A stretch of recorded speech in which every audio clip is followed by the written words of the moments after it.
Kacaturkeun aya di hiji karajaan anu makmur sarta tentrem di Jawa Barat, anu dipimpin ku raja nu adil sareng bijaksana, nyaeta Prabu Tapa Ageng.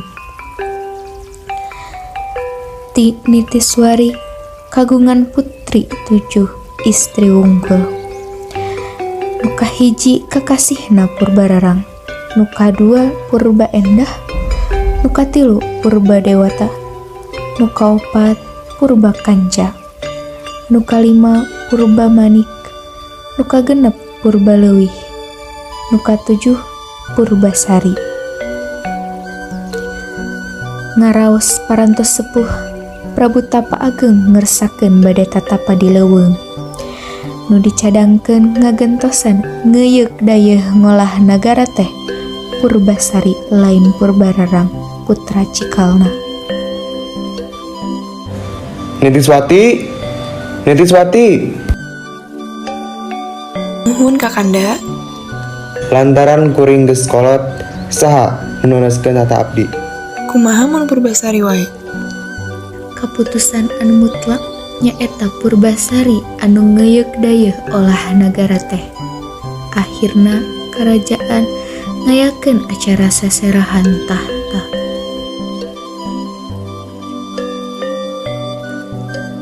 Para Panawa, putri-putri, sareng rakyat sadayana. Oh iya, abdi bade macian tata abdi ka Purbasari. Tapi Pak, nah lain abdi nu jadi putri raja. Pan abdi teh anak sulung bapak. Bapak, meli Purbasari teh, kusabab bapak yakin Purbasari teh bikin sabareun, bikin dibaikeun, jeung lain sabagayana. Tapi bapak tak adil. Tingalikeun, dina hiji mangsa kerajaan ieu bakal benang kutukan. Kusabab teu ngalakukeun nu sabenerna. Putrina anu cikal Purbararang kacida ambekna boga rasa kalengkahan ku adina nyaeta Purbasari. Purbasari carekan bebeakan dibogorehan kolonaheun saawak-awak jadi hideung.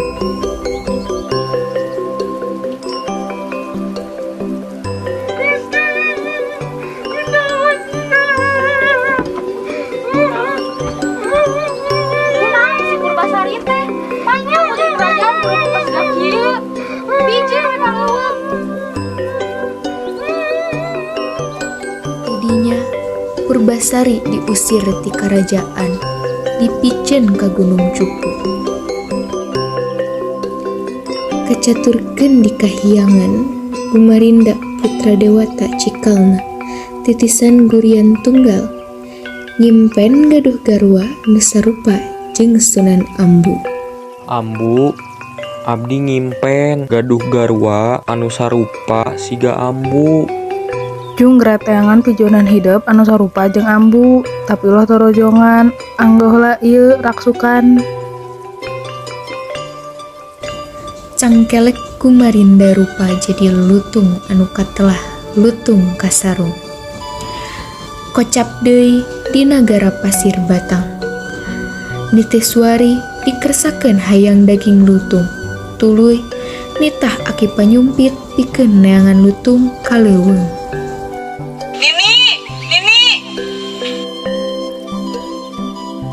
Mohon Ratu, Pang mawakan lutung ni. mohon mangga Ratu. Lutung, Lutung, kamana si Lutung teh? Lutung.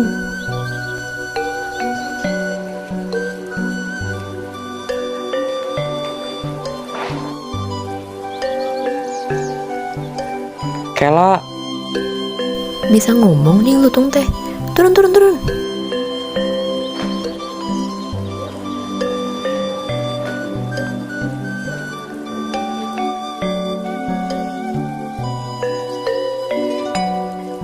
Ratu, ampura Ratu.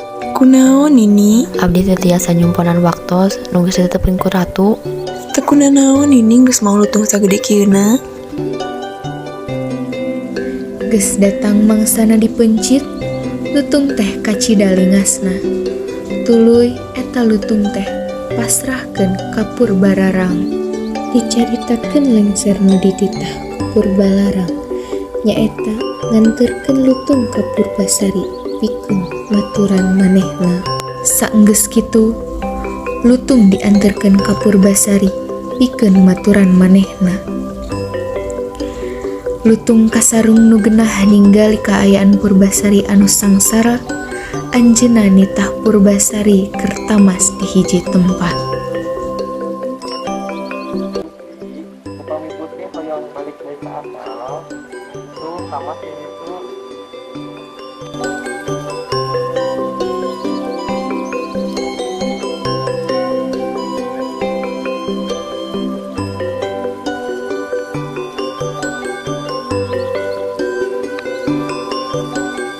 Aya rahayat lapor ka Purbararang yen anjeunna ninggal Purbasari geus geulis deui. Tapi Purbararang teu percaya anu akhirna nitah lengser mapageun. Ratu, nembe abdi ninggali Purbasari tos geulis deui. Mohon abdi ninggal ku soca nyalira. Lengser! Pang neangkankeun si Purbasari, mana saya tanggung gede. Bawa ka dieu. Saenggeus Purbasari aya deui di karajaan, Purbararang ambek ningali Purbasari geus geulis deui. Akhirna anjeunna hayang ngayakeun sayembara lantaran sieun tahtana turun deui. Rahayat sadaya. Kusabab Purbasari geus geulis deui, ayeuna tahta ieu dicekel deui ku Purbasari. Teu bisa kitu Nini. Sok ayeuna si Purbasari boga pasangan teu. Ayeuna mah ngadakeun sayembara pasangan saha nu pangkasepna. Rahayat tinggal milih pasangan saha nu pangkasepna. Purbastari mawa pasanganna nyaeta si Lutung. Purbasari ngan bisa cicing rumasa eleh. Tuluy Lutung kasarung teh ngagedogeun raksukanana. Baranyai hurung janggelek jadi kumarinda deui.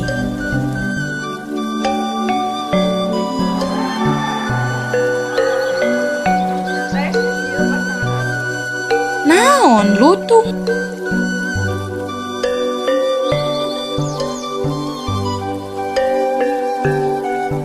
Tah rahayat, ayeuna marek milih pasangan Purbasari atau Purbararang. Indrajaya, paehan tah lutung jadi-jadian si Purbasari teh. Ku aing paehan maneh. Dina akhirna Purbasari ngadeg ratu di negara Pasir Batang jadi prameswari Kumarinda. Purbararang jadi pangamon, Indrajaya dihukum jadi pangarit. Nagara Pasir Batang teh jadi maju dina pamarentahan Purbasari jeung